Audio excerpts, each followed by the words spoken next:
Good morning, good morning, good morning.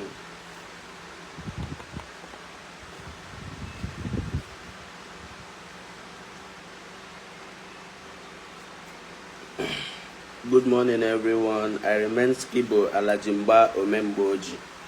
Please, I don't have much time to spend here.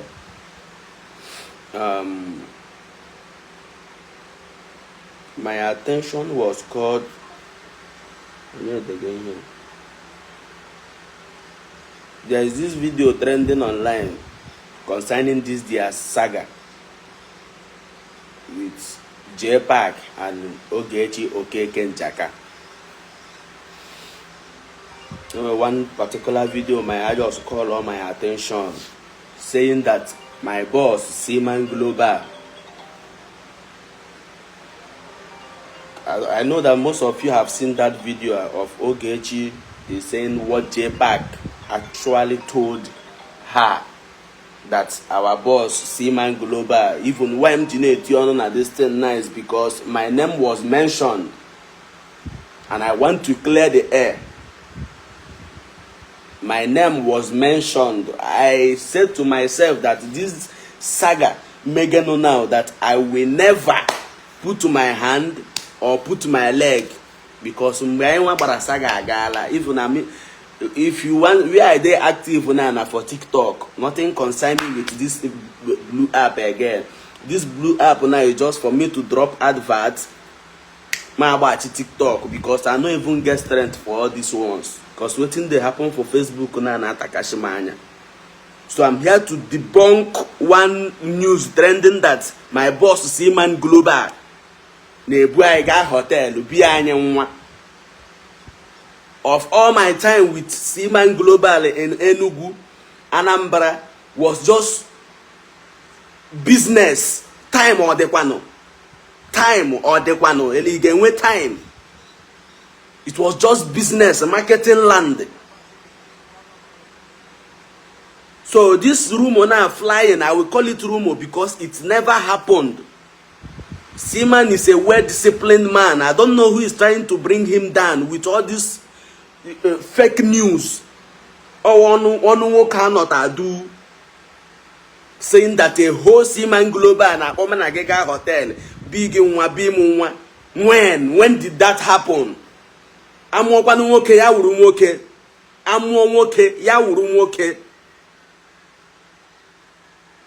Something like that never happened.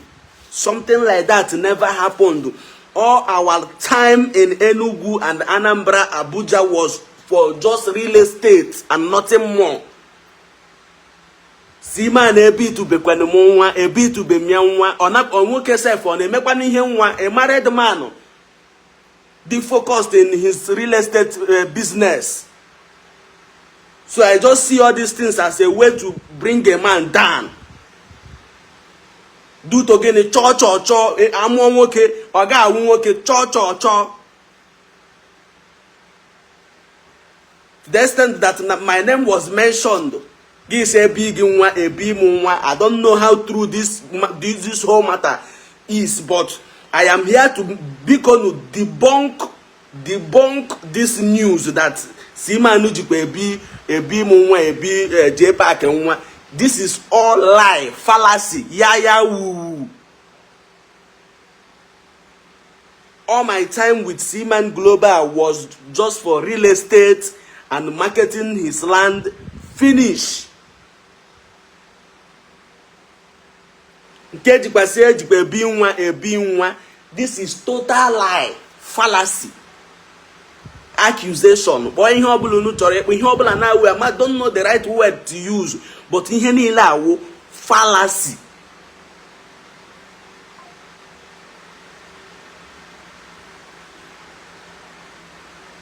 Seaman okay, they no married now. Okay, they married just for me to wake up and atom video. For even he called me because Ogechi Okeke Njaka. Saga. Some of them will rest. Because I'm begging you, I say I'm going to push your war with anybody. But him na arioge wo biko nwanyoma that particular video, ị nwere ike igbupụta ebe ahụ aha Seaman Global nọ, because this thing now, this thing is just to tarnish someone's brand, the brand that he has struggled for years to build. Ya wuru nonsense, okwu na-enweghị na-abaghị na ihe ga-abịa ebe spoil ihe nwoke na-ebuild wala since how many years. Ya agakwa epụta ya wụkwa n'ọnụ otu n'ime ndị na onyere aka. I don't know how truth this thing is. Now una know as una dey communicate. Imo to gala je pack shidri before mere ihe niile aji na-apụta. No one put mouth phone na, but biko nwanyi ọma, biko bupụtụrụ m Seaman, and aha kem na-anọ ịsa a na-ebi m nwa ebi gacha etu.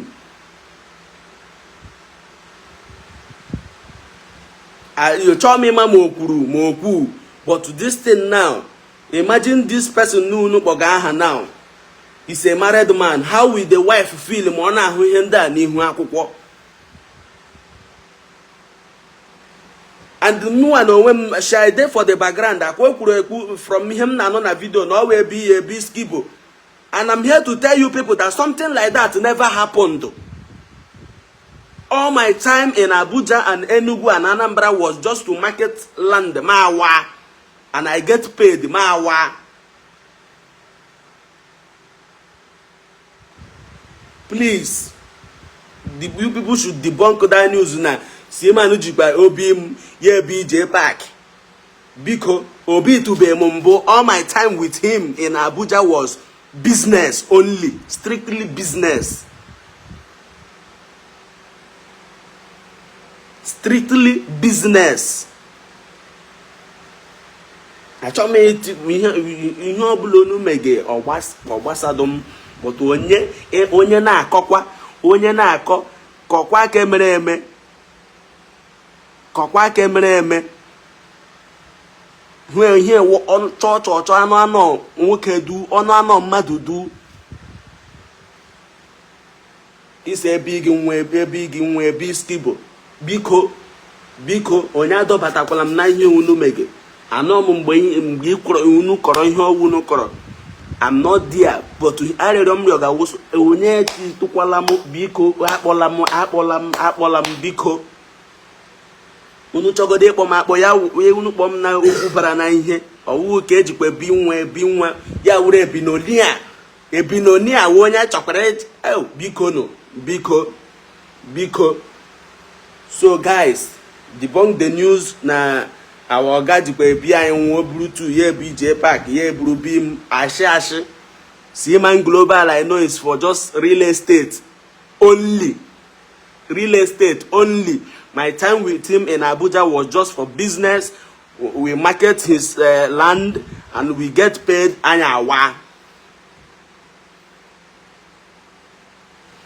So guys, I have a TikTok match this morning with Apama and Rolex.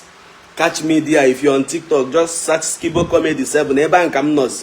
On Facebook, akwarala m pụọ. TikTok wongam nowhere. So come and watch my live match with Prophet Rolex and Apama by 9 o'clock dot. The match video. I will still post the artwork. God bless you all. You condemn na Chicago. Biko video ka ahụ just mmanya na aka n'ọzọ gafee nọ n'ọzọ biko ejim Chineke ya ọgụ nne m